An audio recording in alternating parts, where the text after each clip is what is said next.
Halo, sahabat storytelling dimanapun Anda berada. Semoga kita senantiasa dapat perlindungan dan keberkahan dari Allah Subhanahu wa Ta'ala. Kali ini kami akan menceritakan 18 kisah anekdot Rabiah Al-Adawiyah yang dimuat di dalam kitab Tazkiratul Aulia karya Fariduddin Attar. Anekdot Sufi Rabiah Al-Adawiyah. 1. Perang perampok di pertapaan Rabiah. Pada suatu malam ketika Rabiah sedang salat di pertapaan, ia merasa sangat letih sehingga akhirnya jatuh tertidur. Saking nyenyak tidurnya, ketika matanya berdarah tertusuk alang-alang dari tikar yang ditidurinya, ia sama sekali tidak menyadarinya. Seorang perampok menyelinap dan mengambil cadarnya. Ketika hendak pergi dari tempat itu, didapatinya jalan keluar telah tertutup. Ia meninggalkan cadar itu, dan pergi, mendapati bahwa jalannya telah terbuka. Ia mengambil cadar Rabiah lagi, dan kembali menemukan pintunya terhalang. Sekali lagi dijatuhkannya cadar itu. Ia terus mengulang-ulang hal ini sampai 7 kali, kemudian ia mendengar suatu suara dari pojok pertapaan. "Wahai manusia, tidak usah merepotkan diri. Sudah bertahun-tahun wanita ini mengabdi kepada kami. Iblis sendiri tidak berani menghampirinya. Bagaimana mungkin seorang perampok punya keberanian mencuri cadarnya? Enyahlah. Dasar terkutuk. Tidak ada gunanya mencoba-coba lagi." Jika seorang sahabat jatuh tertidur, sahabatnya terbangun dan menjaganya. 2. Pamer keahlian spiritual. Suatu hari, Rabiah melewati rumah Hasan. Dilihatnya Hasan sedang menjulurkan kepala keluar jendela, menangis. Air matanya menetes ke gaun Rabiah. Rabiah mendongak, awalnya ia pikir itu tetesan hujan. Ketika menyadari bahwa itu air mata Hasan, ia berpaling kepadanya dan menyapa. "Guru, ratapanmu ini merupakan petanda kelesuan spiritual.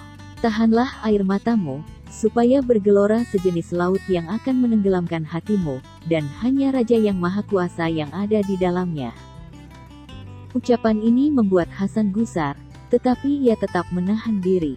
Kemudian, suatu hari ia melihat Rabiah berada di dekat danau. Seraya membentangkan sajadah di permukaan air, Hasan berseru, "Rabiah, kemari. Ayo kita salat 2 rakaat di sini." "Hasan," jawab Rabiah, "jika engkau memamerkan keahlian-keahlian spiritualmu di pasar duniawi, seharusnya itu adalah keahlian-keahlian yang tidak dimiliki oleh orang lain." Setelah itu, Rabiah melemparkan sajadah ke udara, dan melompat menaikinya. "Naiklah kemari, Hasan, supaya orang-orang dapat menyaksikan kita." Hasan, yang keahliannya belum setingkat itu, tidak mengatakan apa-apa. Rabiah berusaha menghiburnya. "Hasan," kata Rabiah, "yang kau lakukan tadi dapat pula dilakukan oleh ikan, sementara yang kulakukan bisa dilakukan oleh lalat. Yang terpenting bukanlah keahlian-keahlian itu. Seseorang harus mengabdikan diri pada hal-hal yang terpenting itu." 3. 20 roti. 2 pemuka agama menemui Rabiah dalam keadaan lapar. "Semoga Rabiah memberi kita makanan," katanya kepada satu sama lain. "Makanannya pasti didapatkan dari sumber yang halal." Ketika mereka duduk, ada serbet dengan 2 bungkal roti diletakkan di hadapan mereka. Mereka sangat puas. Tepat pada saat itu pengemis datang, dan Rabiah mengambil kedua roti tadi dan menyerahkannya pada si pengemis. Kedua pemuka agama tadi gusar, tetapi diam saja. Setelah beberapa saat, seorang pelayan masuk membawa beberapa roti hangat. "Majikanku mengirimkan ini," terang pelayan itu. Rabiah menghitung jumlah roti tersebut. "Ada 18. Barangkali roti-roti ini bukan dikirimkan untukku," kata Rabiah. Si pelayan sudah berusaha keras meyakinkannya, tetapi sia-sia saja. Lalu, diambilnya lagi roti-roti itu dan dibawanya pergi. Yang sebenarnya terjadi adalah bahwa si pelayan telah mengambil 2 potong roti untuk dirinya sendiri. Kepada nyonya majikannya ia meminta 2 potong roti lagi kemudian kembali ke tempat Rabiah. Roti-roti itu dihitung oleh Rabiah. Ternyata jumlahnya ada 20 buah dan setelah itu barulah ia menerimanya. Inilah yang dikirimkan majikanmu kepadaku, kata Rabiah. Rabiah pun menyajikan roti-roti tadi di hadapan tamu-tamunya, yang menatapnya sambil terheran-heran. Apa rahasia di balik semua ini? Tanya mereka. Kami ingin memakan rotimu sendiri tetapi engkau memberikannya kepada pengemis. Kemudian engkau berkata kepada si pelayan tadi bahwa ke-18 roti bukanlah yang dikirimkan untukmu. Tetapi kemudian ketika semuanya berjumlah 20 buah, barulah engkau menerimanya. Aku tahu sejak kalian datang bahwa kalian lapar, jawab Rabiah.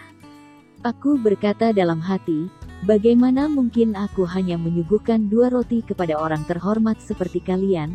Jadi ketika seorang pengemis datang ke rumahku, kuberikan kedua roti itu padanya. Lalu aku berdoa kepada Allah yang Maha Kuasa, Ya Allah, engkau berkata bahwa engkau akan mengganti 10 kali lipat, dan aku amat sangat meyakininya. Sekarang setelah aku menyedekahkan 2 roti untuk menyenangkanmu, semoga engkau berkenan memberiku 20 roti sebagai gantinya.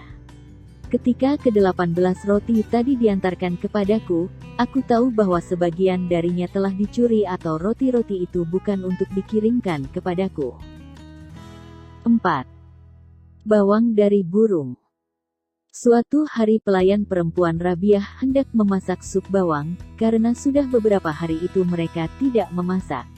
Ketika menyadari bahwa ia membutuhkan bawang, si pelayan berkata, aku akan memintanya kepada tetangga sebelah. Sudah 40 tahun, jawab Rabiah. Aku berjanji kepada Allah untuk tidak meminta kepada siapapun selainnya. Lupakan bawang itu. Tak lama kemudian seekor burung menukik dari udara dengan bawang yang sudah dikupas di paruhnya, lalu menjatuhkannya ke dalam panci. Aku tidak yakin ini bukan muslihat, kata Rabiah. Ia pun tidak menyentuh bubur bawang itu, hanya menyantap rotinya. 5. Sumber lemak. Rabiah pergi selama 1 hari ke gunung. Segera saja ia dikelilingi oleh kawanan rusa dan kambing gunung, ibex, dan keledai liar, yang mengamatinya dan bermaksud mendekatinya. Sekonyong-konyong, Hasan al-Basri datang ke tempat itu, melihat Rabiah, lalu berjalan menghampirinya. Segera setelah binatang-binatang itu melihat Hasan, mereka langsung kocar-kacir, meninggalkan Rabiah sendirian. Ini membuat Hasan heran. Mengapa mereka lari dariku, dan bersikap begitu jinak terhadapmu? Tanya Hasan kepada Rabiah. Apa yang telah kau makan hari ini? Balas Rabiah. Sedikit bubur bawang.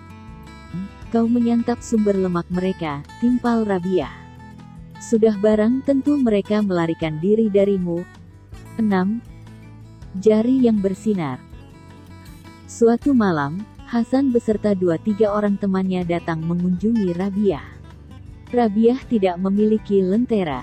Mereka berharap saat itu ada lentera. Rabiah meniup jari tangannya, dan sepanjang malam sampai subuh jarinya bersinar seperti lentera, dan mereka pun duduk dalam basuhan cahayanya. Jika ada yang bertanya, bagaimana kau bisa melakukannya? Aku menjawab, ini seperti tangan Musa.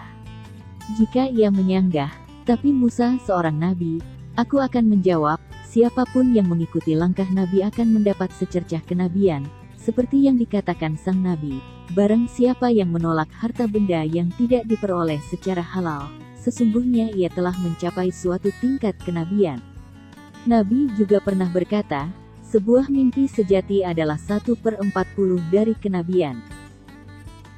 7. Lilin, jarum, dan rambut. Pernah suatu waktu Rabiah mengirim Hasan 3 benda, sepotong lilin, sebatang jarum, dan seutas rambut.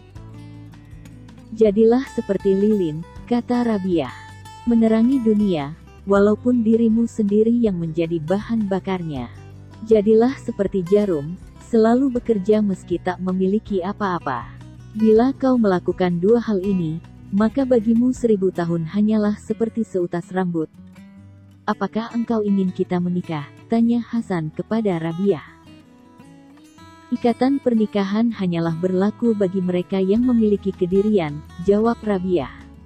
Di sini kedirian telah lenyap, karena aku kehilangan diri dan hanya ada melalui dia. Aku milik dia sepenuhnya. Aku hidup dalam bayang-bayang kendalinya. Engkau harus melamar diriku padanya, bukan langsung kepada diriku sendiri. Bagaimana engkau menemukan rahasia ini? Rabiah tanya Hasan.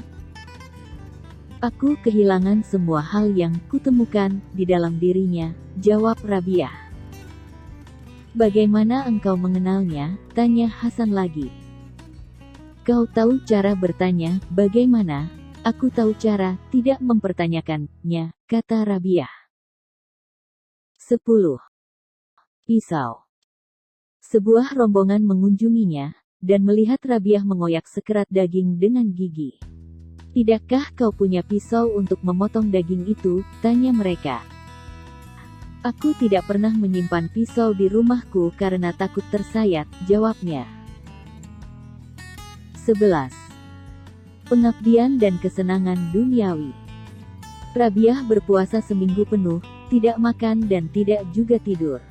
Sepanjang malam ia terus beribadah.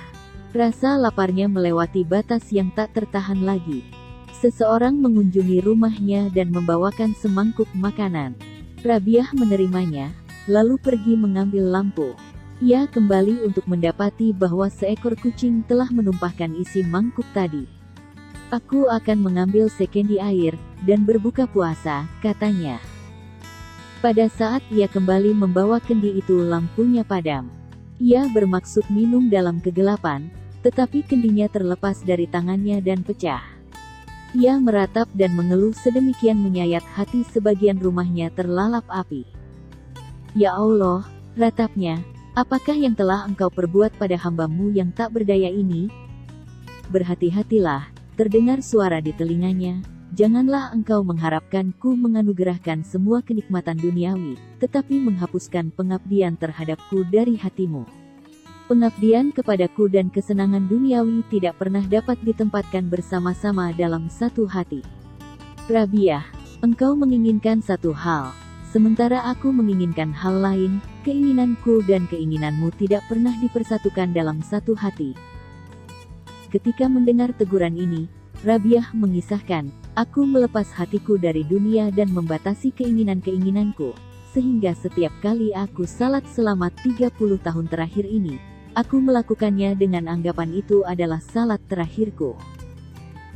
12. Egoisme lelaki. Sekelompok lelaki mengunjungi Rabiah untuk mengujinya. Mereka ingin menangkap basah Rabiah mengucapkan kata-kata yang tidak dipikirkannya terlebih dahulu. Segala macam kebajikan telah dibagi-bagikan kepada kaum lelaki, kata mereka. Mahkota kenabian diletakkan di kepala kaum lelaki. Sabuk kebangsaan diikatkan di pinggang kaum lelaki. Tak pernah ada perempuan yang menjadi nabi. Semua itu benar, jawab Rabiah. Tetapi egoisme dan sifat memuja diri dan aku Tuhanmu, yang maha tinggi, tak pernah bersemi dari dada perempuan. Tak seorang pun berkelamin ganda. Semua hal ini adalah hak istimewa kaum lelaki. 13. Sakit ruhani. Suatu hari Rabiah jatuh sakit. Ia ditanya apa penyebabnya. Aku telah menatap surga, jawabnya, dan Tuhanku menghukumku. Kemudian Hasan al-Basri datang menjenguknya. Aku melihat salah seorang tokoh terkemuka Basrah berdiri di pintu pertapaan Rabiah, mengulurkan sekantong emas lalu meratap, kenang Hasan. Aku bertanya, Tuan, mengapa engkau menatap? Aku menangisi wanita suci zaman ini, jawab orang itu. Karena jika berkah kehadirannya lenyap dari muka bumi, maka celakalah manusia. Aku membawa sekadarnya untuk perawatannya. Tambah orang itu, dan aku khawatir Rabiah tidak mau menerimanya. Bujuklah Rabiah agar mau menerimanya. Lalu, Hasan pun masuk dan berbicara. Rabiah mendongak dan menatapnya dan berkata, Allah memberi rizki pada orang-orang yang menistanya, apalagi pada orang-orang yang mencintainya, bukan? Sejak aku mengenalnya, aku telah menjauhi makhluk ciptaannya. Aku tidak tahu apakah kekayaan orang itu diperoleh secara halal atau tidak. Bila demikian, bagaimana aku bisa menerimanya? Aku pernah menjahit pakaian yang kurobek dengan diterangi lampu dunia. Beberapa saat lamanya hatiku lengah, tetapi akhirnya aku pun teringat. Kemudian kurobek kembali pakaian itu pada bagian-bagian yang telah kujahit dan hatiku menjadi lega. Mintalah orang itu berdoa agar hatiku tidak lengah lagi. 14. Kunjungan Sufyan Ats-Tsauri. Abdul Wahid Amir mengisahkan sebagai berikut. Aku pergi bersama Sufyan Ats-Tsauri mengunjungi Rabi'ah ketika ia jatuh sakit, tetapi saking segannya, aku tak sanggup mulai berbicara padanya. Kau saja yang jadi juru bicara, pintaku kepada Sufyan. Jika engkau berdoa, kata Sufyan kepada Rabi'ah, penderitaanmu akan berkurang. Tidakkah engkau mengetahui siapa yang berkehendak agar aku menderita? Bukankah itu Allah? Tanya Rabi'ah. Ya, Sufyan sependapat. Bagaimana mungkin kau mengetahuinya? Lanjut Rabi'ah, tetapi kau menyuruhku memohon apa yang berlawanan dengan kehendaknya? Tidak baik menentang kehendak sahabat kita sendiri. Apakah yang engkau inginkan, Rabi'ah? Tanya Sufyan. Sufyan, engkau ini pria terpelajar. Mengapa berbicara seperti itu? Apakah yang engkau inginkan, demi Maha Suci Allah? Tukas Rabi'ah, sudah 12 tahun ini aku menginginkan buah kurma segar. Kau tahu bahwa di Basrah buah kurma sangat murah harganya. Tapi sampai sekarang aku belum mencicipi sebutir pun, karena aku hambanya, dan bukankah keinginan seorang hamba itu tidak penting? Jika aku menginginkannya, tetapi Tuanku tidak menginginkannya, ini akan menjadi kesetiaan. Seharusnya engkau hanya menginginkan apa yang Dia inginkan, untuk menjadi hamba sejati. Jika Allah sendiri yang memberikannya, lain lagi ceritanya. Sufyan pun terdiam. Kemudian ia berkata, karena kita tak dapat membicarakan mengenai dirimu, maka engkaulah yang berbicara mengenai diriku. Engkau orang yang baik kecuali dalam satu hal, fakta bahwa engkau mencintai dunia, jawab Rabi'ah. Kau pun suka membacakan hadis. Yang terakhir ini dikatakan Rabi'ah dengan maksud bahwa membacakan hadis-hadis tersebut adalah perbuatan mulia. Ya Allah, seru Sufyan, sangat tergugah, kasihilah aku. Apakah kau tidak malu, timpal Rabi'ah, mengharapkan kasih dari Yang Maha Esa sementara engkau sendiri tidak mengasihinya? 15. Kunjungan Malik al-Dinar. Berikut ini kisah yang disampaikan Malik al-Dinar. Aku mengunjungi Rabi'ah, dan melihat dirinya dengan kendi pecah yang digunakannya untuk minum dan berwudu, sebuah tikar tua, dan sebongkah bata yang sesekali digunakannya sebagai bantal. Aku sedih. Aku punya teman yang kaya, kataku kepada Rabi'ah. Kalau engkau berkenan, aku akan memintakan sesuatu dari mereka untukmu. Malik, engkau sudah melakukan kesalahan besar, jawab Rabi'ah. Bukankah yang memberiku rezeki dan memberi mereka rezeki adalah satu? Benar, jawabku.